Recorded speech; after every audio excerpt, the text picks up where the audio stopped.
Hi guys, कैसे हो आप सब। मैं हूं आपका होस्ट और दोस्त ईशान महेश्वरी और आप सभी का स्वागत है मेरे यूट्यूब चैनल ईएम मैथमेटिक्स पर। तो आज के इस वीडियो लेक्चर में हम क्लास 9th सीबीएसई मैथ्स का चैप्टर नंबर 1 नंबर सिस्टम का लेक्चर नंबर 8 लेकर आए हैं, जिसमें हम डिस्कस करने वाले हैं solutions with explanation to exercise 1.3 question number 1 and 2।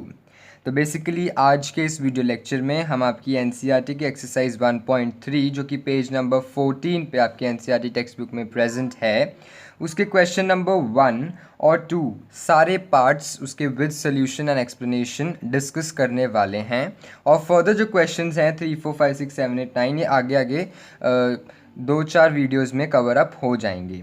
ताकि वीडियो काफ़ी लंबी ना बने इसलिए मैं इन क्वेश्चंस को अलग अलग डाल रहा हूँ। ईजी टू सर्च है अगर कोई स्पेसिफिक सोल्यूशन आपने सर्च करना है तो। क्वेश्चन नंबर 1 एंड 2 शुरू करने से पहले अगर आपने मेरे चैनल को अभी तक सब्सक्राइब नहीं किया है तो प्लीज़ मेरे चैनल को सब्सक्राइब करें और बेल आइकन को दबाएं ताकि आप मेरे लेटेस्ट वीडियो अपडेट्स जल्द से जल्द देख सकें।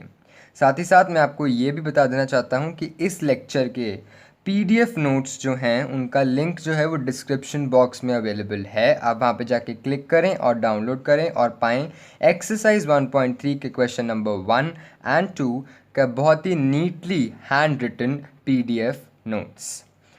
जिन बच्चों के पास इस टाइम पे प्रेजेंटली मैथ्स की एनसीईआरटी अवेलेबल नहीं है तो उसका भी लिंक जो है वो मैंने अपने डिस्क्रिप्शन बॉक्स में दिया हुआ है।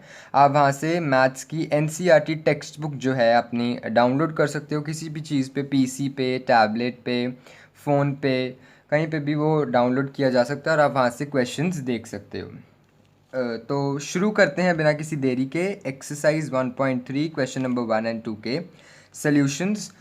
उससे पहले मैं आपके हेडिंग डाल लेता हूँ इस लेक्चर की, दो की है lecture number 8 of number system, जिसमें हम डिस्कस करने वाले हैं question number 1 and 2 of exercise 1.3।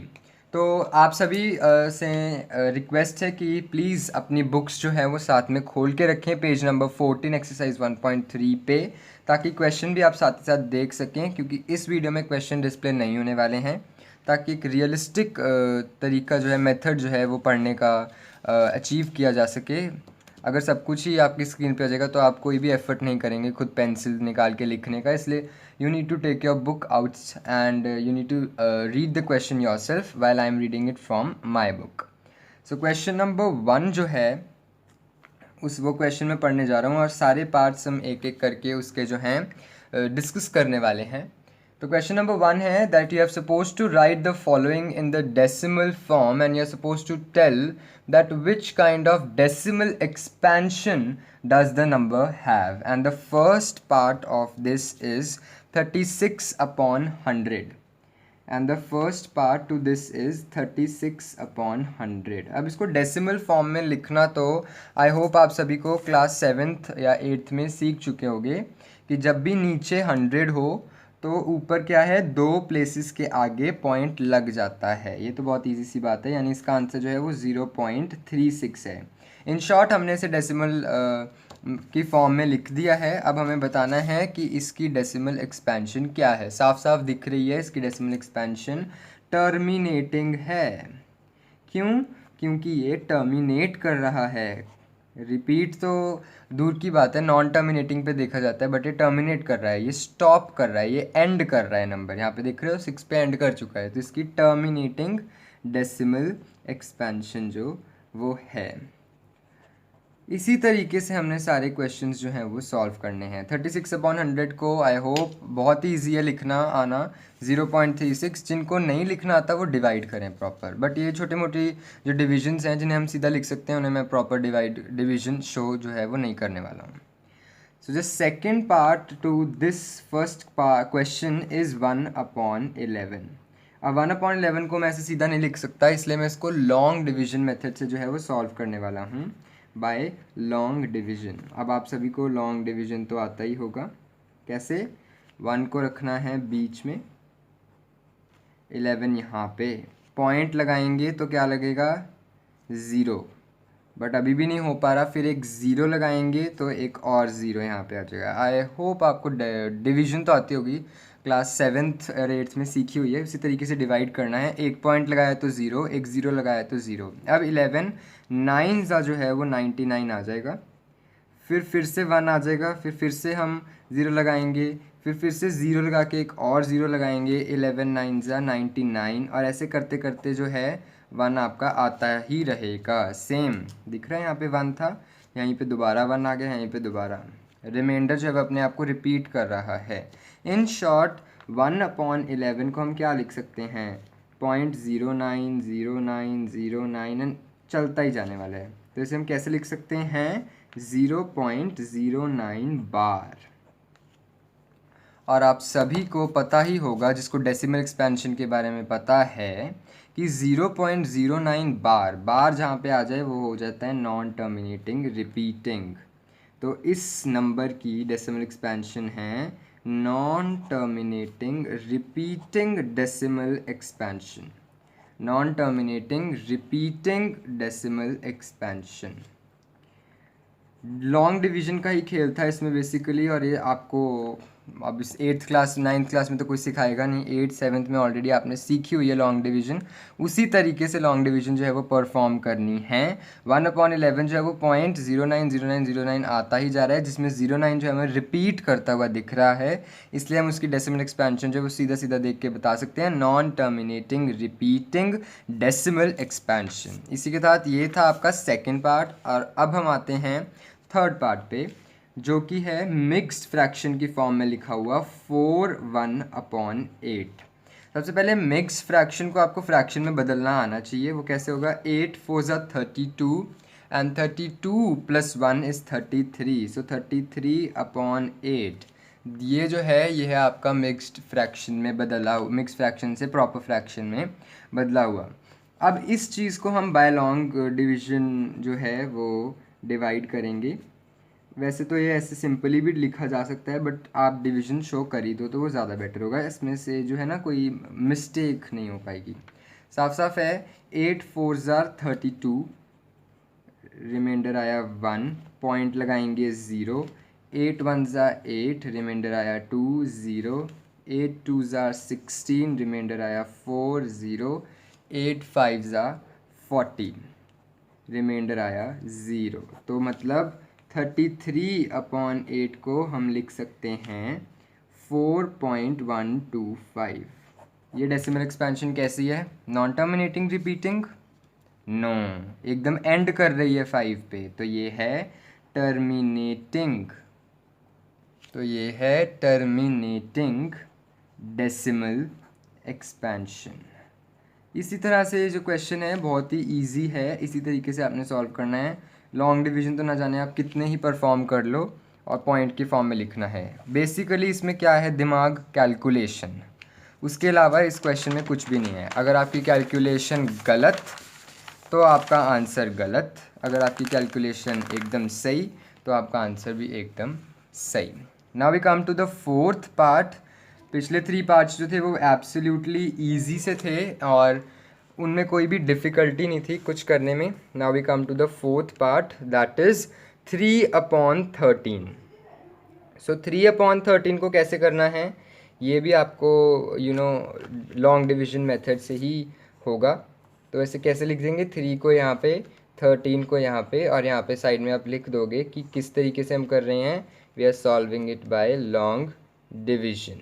ये ऐसे लिख दोगे आप, बाय लॉन्ग डिवीजन। फिर आप पॉइंट लगाएंगे यहाँ पे, ऑब्वियसली 3 से जाने 0 जाएगा।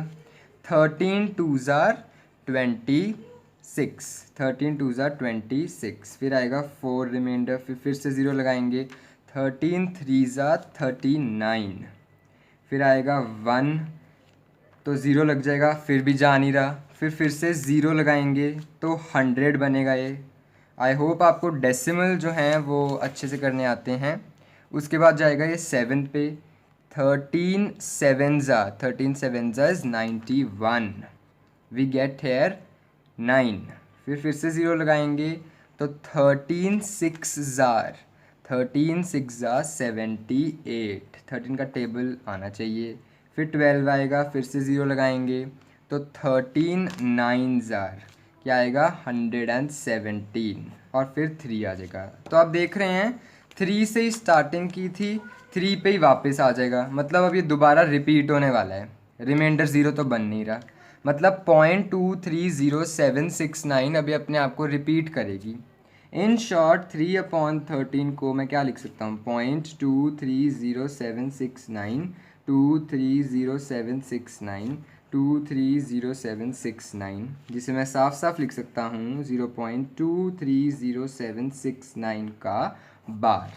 और जहाँ पे बार आ जाए साफ साफ उसकी डेसिमल एक्सपेंशन हमारे सामने आ जाती है, और वो होती है non terminating repeating decimal expansion. Non terminating repeating decimal expansion. तो ये डेसिमल एक्सपेंशन बेसिकली दो टाइप्स की ही आएंगी इसमें, टर्मिनेटिंग और नॉन टर्मिनेटिंग डेसिमल एक्सपेंशन जो है ये दोनों ही आने वाली हैं। थर्ड टाइप की डेसिमल एक्सपेंशन नहीं आ सकती, non terminating non repeating, just because वो इर्रेशनल नंबर्स के लिए होती हैं, और आप सभी को पता है 3/13 जो है वो एक रैशनल नंबर है, तो इसकी या तो टर्मिनेटिंग डेसिमल एक्सपेंशन होगी या नॉन टर्मिनेटिंग। और हमने लॉन्ग डिवीजन से जो है एकदम चेक कर लिया है कि इसकी non terminating repeating decimal expansion. तो यही था इस क्वेश्चन के बारे में, फोर्थ पार्ट 3/13 डेसिमल एक्सपेंशन जो है इसकी non terminating repeating decimal expansion आ रही है। और ये सिर्फ एक ही मतलब इस क्वेश्चन में कुछ भी डिफ़िकल्ट नहीं था अगर आपको लॉन्ग डिवीजन परफॉर्म करना अच्छे से आता है। जिसको लॉन्ग डिवीजन परफॉर्म करना ही अच्छे से नहीं आता है वो ये क्वेश्चन फिर जो है उसमें कोई ना कोई मिस्टेक जो है वो ज़रूर करने वाला है। So this was all about the fourth part and we got it as non-terminating repeating decimal expansion. Now we come to the fifth part जो है 2/11। 2/11 को भी हमें लॉन्ग डिवीजन से ही करना पड़ेगा क्योंकि इसकी जो है मिस्टेक होने के चांसेस ज़्यादा हैं और शो भी हो जाएगा साथ ही साथ में 11, सॉरी यहाँ पे आएगा 2, ये बहुत गलती हो जाती है, किसी से भी हो सकती है ये गलती, और ये हाँ होती है, ज़रूर होती है किसी से भी ये गलती, और वो साफ साफ वो मतलब गलती पता ही नहीं चलती किसी को भी, हमने तो ठीक किया है जी हमारी गलती कहाँ है, जबकि हो जाती है। तो पॉइंट लगाएंगे, यहाँ पे 0 आएगा, 11 1 ज़ा 11, यहाँ पे आएगा 9, फिर 0 आएगा, 11 8 ज़ा 88, फिर आएगा 2, दोबारा रिपीट होना शुरू हो गया, दिख रहा है आपको, यहाँ पे भी 2 था, यहाँ पे भी 2। आपको अपने आप समझ जाना चाहिए कि जिस नंबर से हमने शुरू किया अगर वही नंबर दोबारा आ चुका है तो ऑब्वियस सी बात है मैं यहाँ पे फिर से 0 लगाऊंगा, फिर से 11 1 ज़ा 11, वही चलने वाला है। इसका मतलब 2/11 जो है वो है 0.181818 एंड सो अप टू, मतलब 0.18 बार। और जहाँ पे भी बार आ जाए वो तो बहुत ही ईजी है, हमें अपने आप ही समझ जाना है कि उसकी डेसिमल एक्सपेंशन कैसी है, non terminating repeating decimal expansion. उसकी डेसिमल एक्सपेंशन कैसी है, non terminating repeating decimal expansion. Now we come to the last part that is the sixth part. ये थोड़ा देखने में सभी को ऐसे लगता है इसकी तो मतलब लॉन्ग डिवीज़न कितनी ही ज़्यादा डिफ़िकल्ट होने वाली है, जबकि इसकी लॉन्ग डिवीज़न बिल्कुल ही ईजी होती है। अभी आप देखना कैसे ईजीली जो है वो लॉन्ग डिवीज़न सॉल्व होने वाली है। 3 2 9 है, यहाँ पे 400 है, ऑब्वियसली जा नहीं रहा 1 पे, तो पॉइंट लगाऊंगा, यहाँ पे 0 लगाऊंगा। अब आपको पता है 4 8 ज़ा कितना होता है 32, साथ में 0 0 और लग जाएगा क्योंकि 400 8 ज़ा 3200। इसको सॉल्व करूँगा तो 90 आएगा, एक और 0 लग जाएगा तो 4 2 ज़ार 800 हो जाएगा। इसको सॉल्व करूँगा तो 100 आ जाएगा, पीछे एक और 0 लगेगा तो 4 2 ज़ार अगेन 800 हो जाएगा। इसको सॉल्व करूँगा तो अगेन 200 आएगा, एक और 0 लगेगा और 4 5 ज़ार, ये ख़त्म, 0 आ गया रिमाइंडर। अब इसमें तो कोई डिफ़िकल्टी मेरे हिसाब से तो किसी को होनी नहीं चाहिए, अगर वो ढंग से एक बारी देख के जो है डेसिमल एक्सपेंशन करने वाला है। इसकी चेक, इट्स फोकसिंग की प्रॉब्लम हो रही है आज, I am very sorry for that in my videos. So this is what we get 400 3290.8225, ये आ रहा है हमारा आंसर जो है 329/400 को हम लिख सकते हैं 0.8225। बार नहीं लगा है और स्टॉप भी हो चुका है 5 पे, तो इसकी डेसिमल एक्सपेंशन जो है वो है टर्मिनेटिंग डेसिमल एक्सपेंशन। कैसी डेसिमल एक्सपेंशन है इसकी, टर्मिनेटिंग डेसिमल एक्सपेंशन। और यस, आपने देखा इसी तरीके से हमने लॉन्ग डिवीजन वाले मेथड से इन सबको डेसिमल्स में कन्वर्ट करके लिखा और उसके बाद इनकी डेसिमल एक्सपेंशन बड़ी ही आसानी से बता दी। मेन रोल जो इस क्वेश्चन में प्ले हुआ वो किसका था? वो सिर्फ और सिर्फ डेसिमल एक्सपेंशन का नहीं बल्कि साथ ही साथ डिवीजन का था। डिवीजन जिसको आ गई उसने इजीली बता दिया कि क्या डेसिमल में लिखा जा सकता है और डेसिमल एक्सपेंशन इसकी क्या है। तो इसके लिए आपको डिवीजन बहुत अच्छे से आनी चाहिए, और नहीं आ रही जिसको तो दोबारा दोबारा वो देखे और उसे खुद से करना चाहिए। वीडियोस को बारी बारी देख के आपको ऐसे लगता होगा एक बारी कि हाँ जी हमें तो बिल्कुल अच्छे से समझ में आ गया है, जबकि एक्चुअली में वो समझ आया नहीं होता है। तो यही था हमारा क्वेश्चन नंबर 1 जो हमने आज की वीडियो में डिस्कस करना था। अब हम आते हैं क्वेश्चन नंबर 2 के बारे में। क्वेश्चन नंबर 2 में उन्होंने लिखा है कि यू नो दैट 1/7 की वैल्यू होती है 0.142857 bar. I hope you all are reading it in your NCERTs. Can you predict the decimal expansion of 2/7, 4/7, 3/7, 5/7, 6/7 without actually doing the division? बिना डिवीजन किए आपको इनके डेसिमल एक्सपेंशन बताने हैं। सबसे पहले तो उन्होंने जो गिवन है वो लिखते हैं। 1/7 को इन्होंने लिखा है 0.142857 बार, 0.142857 बार। और इसकी मदद से हमने 2/7, 3/7, 4/7, 5/7, 6/7 इन सब की वैल्यूज़ जो है वो बतानी है।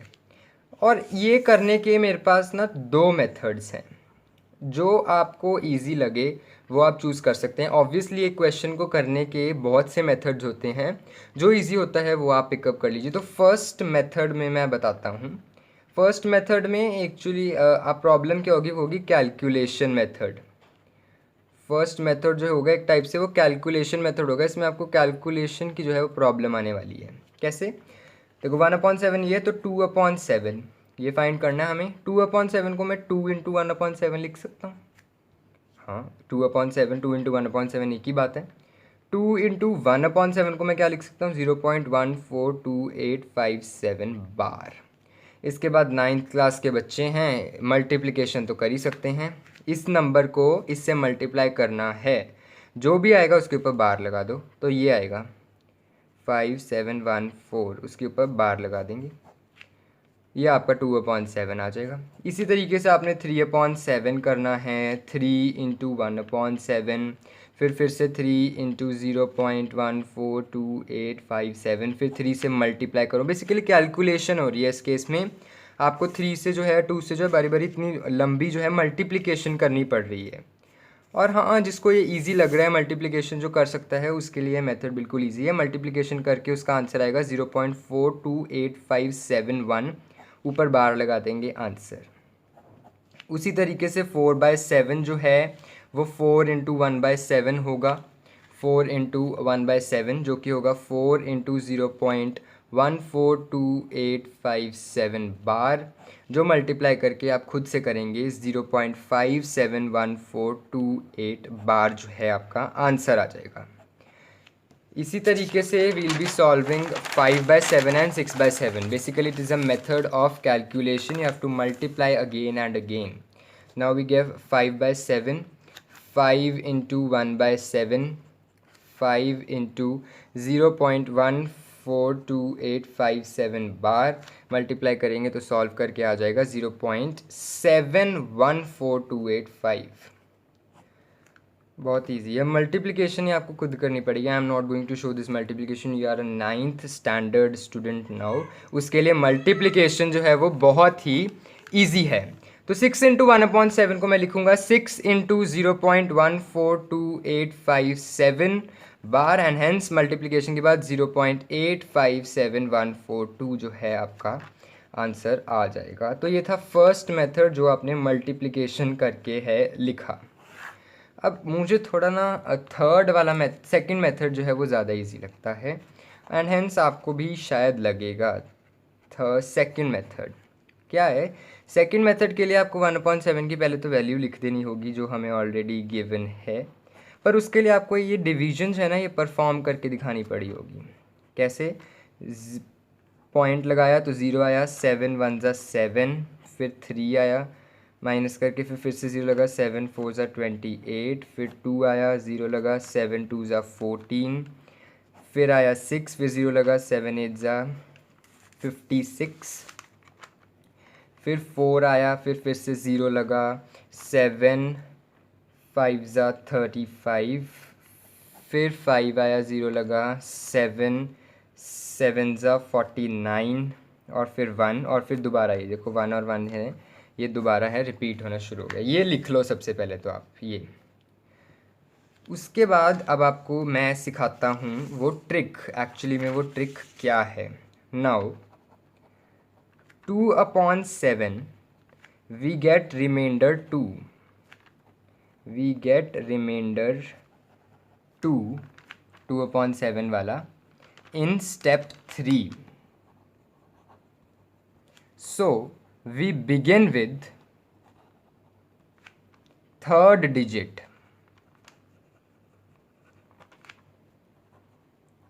In quotient. अब ये लाइन का मतलब एक्चुअली में है क्या, एक बार ही समझ लो, फिर आपको बिल्कुल ही ईजी लगेगा। अब देख लो, जो भी नंबर आपने फाइंड करना है, मैंने 2/7 फाइंड करना है, तो आप उसका न्यूमरेटर देख लो 2 देख लो उसका न्यूमरेटर। फिर आप जाओ इस डिवीजन में, आप देखो कि रिमाइंडर 2 कब आया। ये फर्स्ट स्टेप था, रिमाइंडर आया 3। ये सेकंड स्टेप था, रिमाइंडर आया 2। यहाँ पे आया है रिमाइंडर 2, दिख रहा है आपको। फर्स्ट स्टेप में रिमाइंडर आया 3, फिर सेकंड स्टेप में रिमाइंडर आया 2। सॉरी, इसे हम ऐसे तरीके, इस तरीके से स्टेप्स नहीं गिनने वाले, स्टेप्स हम ऐसे थर्ड तरीके से। ये फर्स्ट स्टेप तो यही गिना जाएगा ऑब्वियसली, ये फर्स्ट आया, फिर ये सेकंड स्टेप आया जिसमें हमने 4 से मल्टीप्लाई किया, फिर ये थर्ड स्टेप आया 2। थर्ड मतलब ये इन स्टेप 3। तो हम थर्ड डिजिट से शुरू कर देंगे लिखना। कैसे लिखेंगे?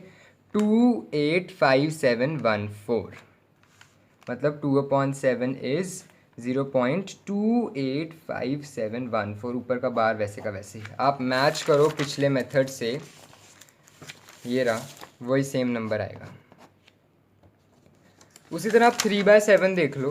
3/7 3 कहाँ पे आया? रिमाइंडर सेकंड स्टेप में आया, सेकंड नंबर से शुरू कर दो। 428571 बार 0 पॉइंट। दोबारा देखो 3/7, 3 कब आया? सेकंड स्टेप में आया, ये रहा सेकंड नंबर 4 से शुरू कर दो। 428571 मैच कर लो, वही आएगा, ये लो 428571। सिमिलरली 4/7 का करके देखते हैं एक बारी। 4/7 ये रहा 4 रिमाइंडर। ये 4 रिमाइंडर किस पे आया, कौन से स्टेप पे आया है 4 रिमाइंडर? आप खुद देखो 4 रिमाइंडर कौन से स्टेप पे आया है? 5th स्टेप पे आया है।